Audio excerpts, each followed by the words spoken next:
జగిత్యాల పట్టణంలోని ప్రభుత్వ పథకాలను సమర్థవంతంగా అమలు చేసేందుకు అధికారుల సహకారంతో కృషి చేస్తానని నూతన కలెక్టర్ గా బాధ్యతలు స్వీకరించిన షేక్ యాస్మిన్ బాషా అన్నారు. జగిత్యాల జిల్లా కలెక్టర్ గా ప్రభుత్వం నియమించగా కలెక్టర్ కార్యాలయంలో బాధ్యతలు స్వీకరించారు. ఈ సందర్భంగా జాయింట్ కలెక్టర్ మంద మకరంద పుష్పగుచ్చంతో స్వాగతం పలికారు. ఇక కలెక్టర్ గా బాధ్యతలు స్వీకరించిన అనంతరం ఆమె మాట్లాడుతూ ప్రభుత్వ పథకాలను సమర్థవంతంగా అమలు చేసేందుకు కృషి చేస్తారని తెలిపారు. గతంలో వనపర్తి జిల్లా కలెక్టర్ గా 3 సంవత్సరాలు పనిచేశానని, ఉమ్మడి కరీంనగర్ జిల్లాపై తనకు పూర్తి అవగాహన ఉందన్నారు. రాజన్న సిరిసిల్ల జిల్లా జాయింట్ కలెక్టర్ గా 3.5 సంవత్సరాలు బాధ్యతలు నిర్వహించానని తెలిపారు. అధికారులు ప్రజాప్రతినిధుల సహకారంతో ప్రభుత్వ పథకాలను సమర్థవంతంగా అమలు చేసేందుకు కృషి చేస్తానని అన్నారు.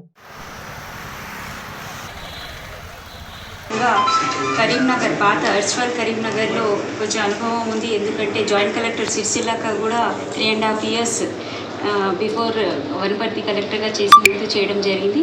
సో ముఖ్యంగా గవర్నమెంట్ ఏదైతే ఫ్లాగ్షిప్ ప్రోగ్రామ్స్ ఉన్నాయో దాన్ని చాలా చక్కగా అమలు చేయడం, ప్రతి నీడీకి ప్రతి బెనిఫిషరీకి అవి లాభాలు చేరేటట్టు ప్రయత్నంలో భాగంగా అందరి సహకారంతో, ముఖ్యంగా ప్రజాప్రతినిధులు, అదేవిధంగా అఫీషియల్స్, అన్అఫీషియల్స్ ప్రతి ఒక్కరి సహకారంతో తప్పనిసరిగా జగిత్యాల జిల్లాని ముందంజలో ఉంచడానికి ప్రయత్నిస్తాం. Thank you.